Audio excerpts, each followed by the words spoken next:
Buong tapa at taas mo pong isisigaw. Pag-ibig, kapayapaan at pagkakaisa sa bayan ang dapat mangibabaw.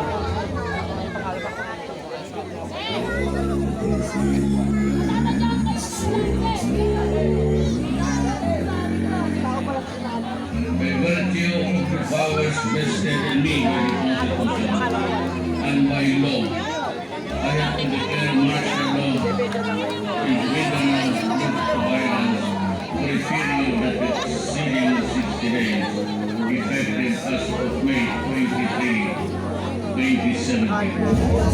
Sa Marawi City, ang mga sundalo ang nangunguna ng miyembro ng Maute Group.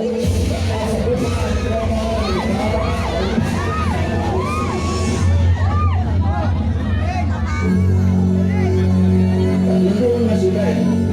Nakapusto na sila bago tayo pumasok.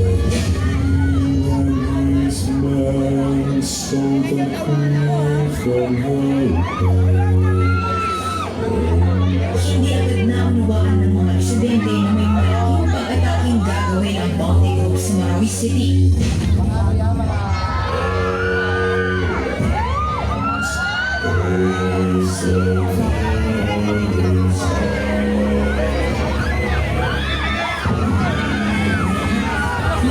Ilang residente nakatitig lang sa mga lalaki na kaning iba, sige lang sa pagbiyahe.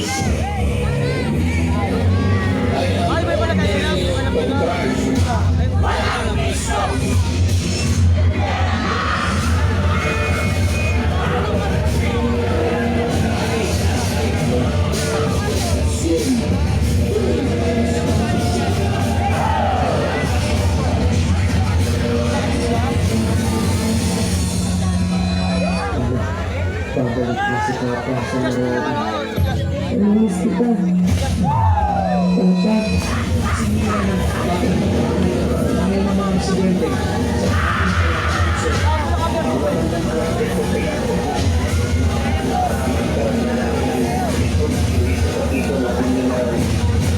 Ito ang mga kwento sa likod ng Marawi. Ito marahil ang pinakamatagal na gera sa Pilipinas sa kasaysayan sa likod ng isang lungsod.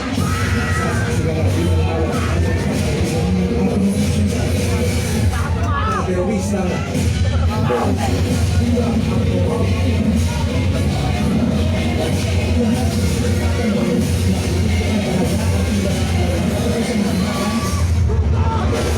itigil na ang ingay.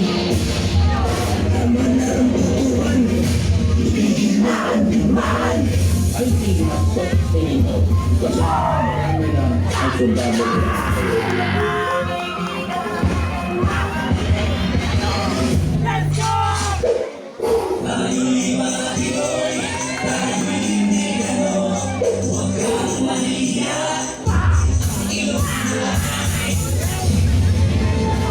Upang isang bagay na napatunayan ng gera sa Marawi, ito ay ang pagtulungan ng ano pa man ang reliyon.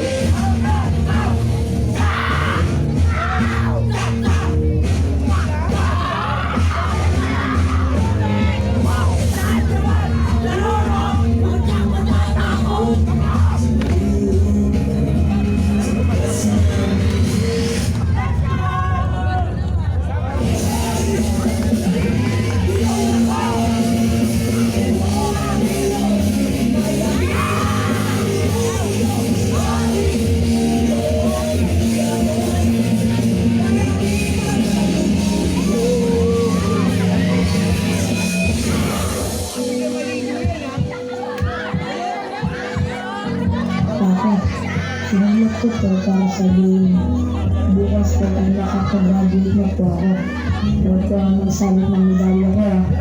Hihintayin ko po kayo. Nagmamahal, anak.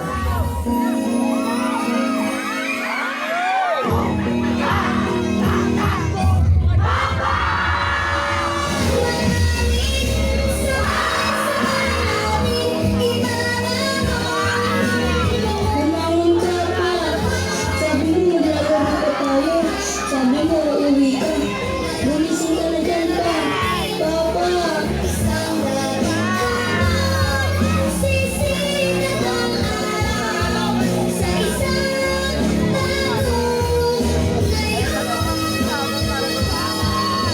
itigil mo ang digmaan.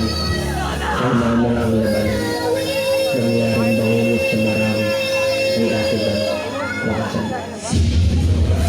Sana matapos na ang digmaan. Ang digmaan matagal nang naghihiwalay sa magkabilang dulong nag-aaway. Dahil kahit anong gawin mo, depende ka man sa sundalo. Kapwa Pilipino pa rin.